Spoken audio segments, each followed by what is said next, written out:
Our epistle lesson this morning comes to us from Paul's first letter to the Corinthians, chapter 1, verses 10 through 18. If you'd like to follow along in your pew Bibles, I'd invite you to do so at this time. It's on page 926. Let's all listen for God's word to us today. Now I appeal to you, brothers and sisters, by the name of our Lord Jesus Christ, that all of you be in agreement and that there be no divisions among you, but that you be united in the same mind and the same purpose. For it has been reported to me by Chloe's people that there are quarrels among you, my brothers and sisters. What I mean is that each of you says, I belong to Paul, or I belong to Apollos, or I belong to Cephas, or I belong to Christ. Has Christ been divided? Was Paul crucified for you, or were you baptized in the name of Paul? I thank God that I baptized none of you except Crispus and Gaius, so that no one can say that you were baptized in my name. I did baptize also the household of Stephanas. Beyond that, I do not know whether I baptized anyone else. For Christ did not send me to baptize, but to proclaim the gospel, and not with eloquent wisdom, so that the cross of Christ might not be emptied of its power. For the message about the cross is foolishness to those who are perishing, but to us who are being saved, it is the power of God. The word of the Lord. I've been doing some thinking recently about divisions. It's hard to avoid hearing about division these days, right? Whether it's the impeachment hearings or the upcoming election this November, or the growing income disparity in our country, or even our sisters and brothers in the Methodist Church splitting into two denominations, it sometimes feels like division is the order of the day. So my question for you today is quite simple. What are you doing in your life right now to create unity? What are you and I doing in our lives right now to reach across divides, to build bridges, to create connections, to dismantle division? I don't ask that question because I'm trying to make anybody here feel guilty. I ask because I think we all fall into the trap of dividing ourselves one from another on any given day. I don't recall exactly when it was, a number of years ago to be sure. Our boys were very young, sitting in the back seat of the car that I was driving because neither were old enough yet to sit in the front seat of the car. And we were driving on the expressway. Traffic was thick. Someone cut me off. I had to swerve to avoid the car that cut me off, and the swerving almost caused me to hit another car. Well, my immediate response to the car in front of me, the one that cut me off, was to say out loud, "You stupid!" But just as I was about to say the word that was going through my mind, I remembered that my two boys were in the back seat. And they did not need to hear the word that was going through my mind at that moment. So I shouted at that car, "You stupid turkey!" I thought to myself, "Whew, that was a close call," patted myself on the back. Then I heard a voice in the back seat. I do not recall which of my children spoke. I do recall that one of them said, "Dad, Mom says that in our family we are never supposed to call somebody stupid." I have to admit my child was right. I should not have said what I said. Have you done any thinking recently about divisions in our world today? About how any of us in our own minds can turn our world into the good guys and the turkeys? I ask not only because of our world, I ask because of our text. Paul is writing to the church in Corinth in our text, and that church is a divided church. They're not calling each other names, but they are claiming territory. Some say, I belong to Paul. Some say, I belong to Apollos. Some say, I belong to Cephas, which is the Aramaic name for Peter. All these divisions in the church, and Paul is beside himself. So he says to this conflicted congregation, has Christ been divided? Was Paul crucified for you? Christ did not send me to baptize, but to proclaim the gospel, and not with eloquent wisdom, so that the cross of Christ might not be emptied of its power. In order to build community in the midst of conflict, Paul points that church in Corinth to the cross. Now, I know we're not fighting with one another here at Westminster like that Corinthian church did long ago, but we do live in a world that's hurting and defensive, full of factions and raw feelings out there right now. Does the cross of Christ, living by the cross, with the ethic of the cross, in the character and nature of the cross, do you think that living that way has the power to build community today, as Paul claimed that it did long ago? A word of warning, I am going to put that question to a vote at the end of this sermon, all right? A vote at the end of this sermon. But before I put the question to a vote, I would like to give you time to consider it. To consider the question, does the cross help build community? And as you do, let me invite you to explore a little more with me what Paul means when he talks about the cross. 3 words. The first is humility. In his letter to the Philippians, Paul put it like this, and being found in human form, he, Jesus, humbled himself and became obedient to the point of death, even death on a cross. According to Paul, the cross has something to do with humility. In her book, Grace Eventually, Anne Lamott tells the story of the carpet guy. One day, Lamott was driving by a small carpet store and noticed a carpet remnant rolled up outside, leaning against the fence.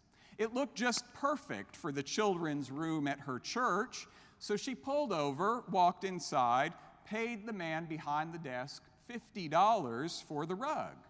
She brought it to her Presbyterian church and dropped it off in the room where the little kids meet. But the next day, one of the mothers called Anne to let her know that when they unrolled the carpet, they found a moldy spot in the middle. The mother had returned the rug to the carpet guy. "Did you get our money back?" Lamott asked. "No, his bookkeeper wasn't there, but he'll have the money later today." Well, Anne goes back with her receipt and asks for the money. But the carpet guy points to his ledger and tells her that someone came by to pick up the money an hour ago. "That's not possible," she replies. She calls the mother. "Did you pick up the money?" "No, I thought you were." Lamott goes back to the man. "Look," she says in her sternest Sunday school voice, "I don't want to make trouble, but no one picked up the money, and I'd like it now." He points to the ledger that says $50. "That doesn't mean anything," Lamott says. "I'm from a Sunday school. This is for children." For good measure, she added, "Children with asthma." Well, it only escalated from there, with the man refusing to give back the money. Lamott calling another friend from the church. He calls the man. There's more anger, there's more arguing, bad language. Finally, the man writes a check for $50. Lamott immediately goes to deposit the check, only to be told by the teller that she cannot deposit the check because the rug company has insufficient funds. Lamott writes, "I sat outside the bank for a while and started to laugh. Now what am I supposed to do?" she asked God. And after a few minutes, she knew. So she took the carpet guy some flowers with the bounce check and a note. The note said, "I am very sorry for the way I behaved. Anne." You want to know how big God's love is, she concludes? The answer is it's very big. It's bigger than you and I are comfortable with. I think the Apostle Paul would agree. The love that God reveals on the cross goes well beyond our comfort zones. As Paul wrote to the Romans, at the right time, Christ died for the ungodly.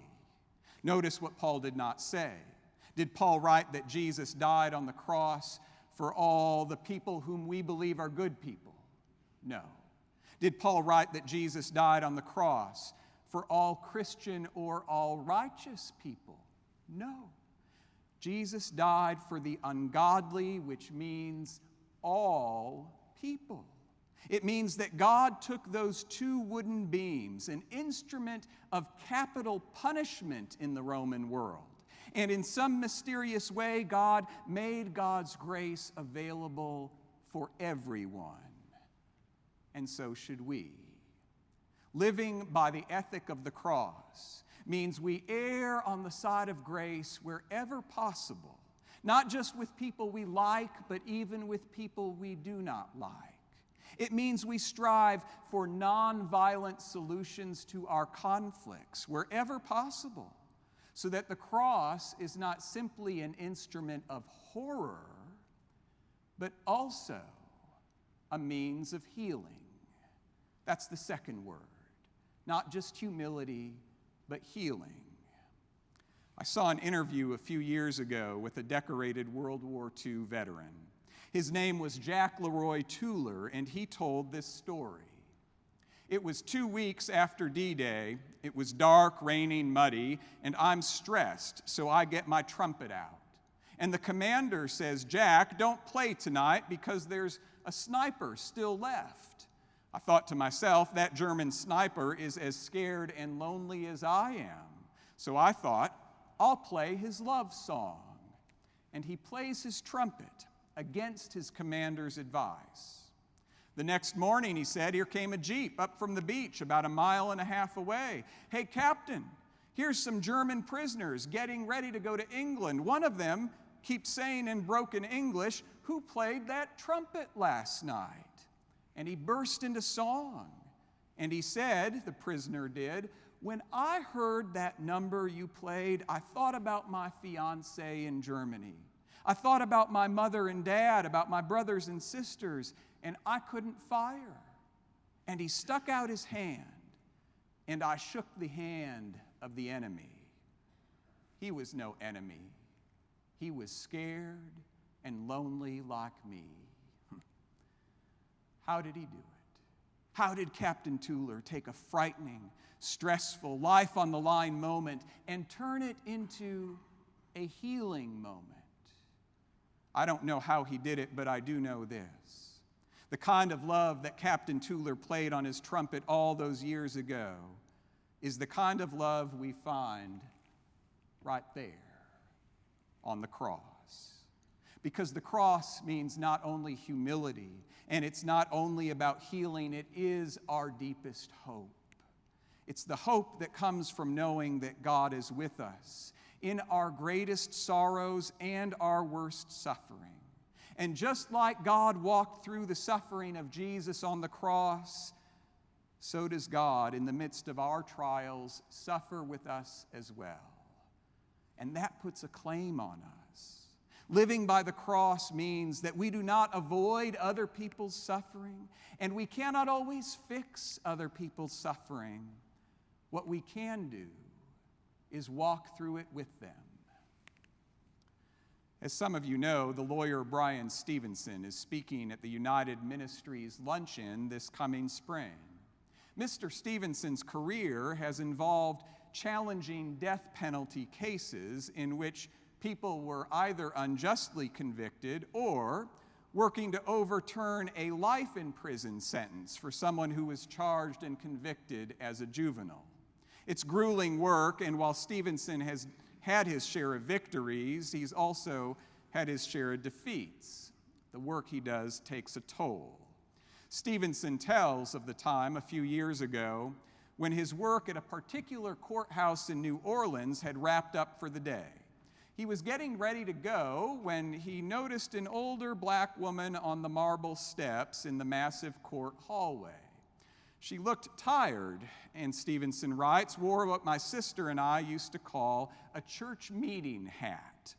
Stevenson remembered seeing this woman in the courthouse each time he had come to New Orleans. She noticed him, motioned for him to come over. Even though she did not know him, she gave Stevenson a hug and asked that he sit beside her. "I've seen you here several times," Stevenson said to her. "Are you related to Mr. Carter or Mr. Caston?" No, I'm related to nobody here," this elderly woman replied. "I just come here to help people. This place is so full of pain, so people need plenty of help around here." "Well, that's really kind of you," Stevenson said. "No, it's just what I'm supposed to do, so I do it." She looked away, then locked her eyes with Stevenson's. "My 16-year-old grandson was murdered 15 years ago," she said, "and I loved that boy more than life itself. He was killed by some other boys. I came to this courtroom for the first time for their trials, and I sat in there and cried every day for nearly 2 weeks. None of it made any sense. Those boys were found guilty for killing my grandson, and the judge sent them away to prison forever. I thought it would make me feel better, but it actually made me feel worse. I sat in the courtroom," she said, "after they were sentenced and cried and cried and cried. A lady came over to me and gave me a hug and let me lean on her. She asked me if the boys who got sentenced were my children, and I told her no. I told her the boy that they killed was my grandchild. I think she sat with me for almost 2 hours. For well over an hour, we didn't neither one of us say a word. It felt good to finally have someone to lean on at that trial, and I've never forgotten that woman. I don't know who she was, but she made a difference." "I'm so sorry about your grandson," Stevenson murmured. It was all he could think of to say. "Well," she said, "you never fully recover, but you carry on. I didn't know what to do with myself after those trials. So about a year later, I started coming down here. I don't really know why. I just felt like maybe I could help someone, that somebody hurting could lean on me. All these young children being sent to prison forever, all this grief and violence. I decided that I was supposed to be here to catch some of the stones that people cast at one another." What do you think? Does the cross still have the power to build community, like Paul said it did long ago? I said that I was going to take a vote, but I've changed my mind. I don't think we need to put our hands in the air. I think we need to use our hands to go catch some stones. I want you to take a moment right now and picture in your mind somebody in your life who is not always on the same page as you. Can you picture that person? All of us, I think, have that person. They may have different politics than you, they may have a different background than you, but they are also a person who, on any given day, might be hurting just like you. Can you think of anyone like that in your life? What would happen if you went to that person and you did not go with eloquent wisdom and you didn't go with all the answers? You just went to that person and offered to catch a few stones. Do you think it would build a bridge? Do you think it would help create community? There's only one way, I think, to find out if the Apostle Paul was right. Amen.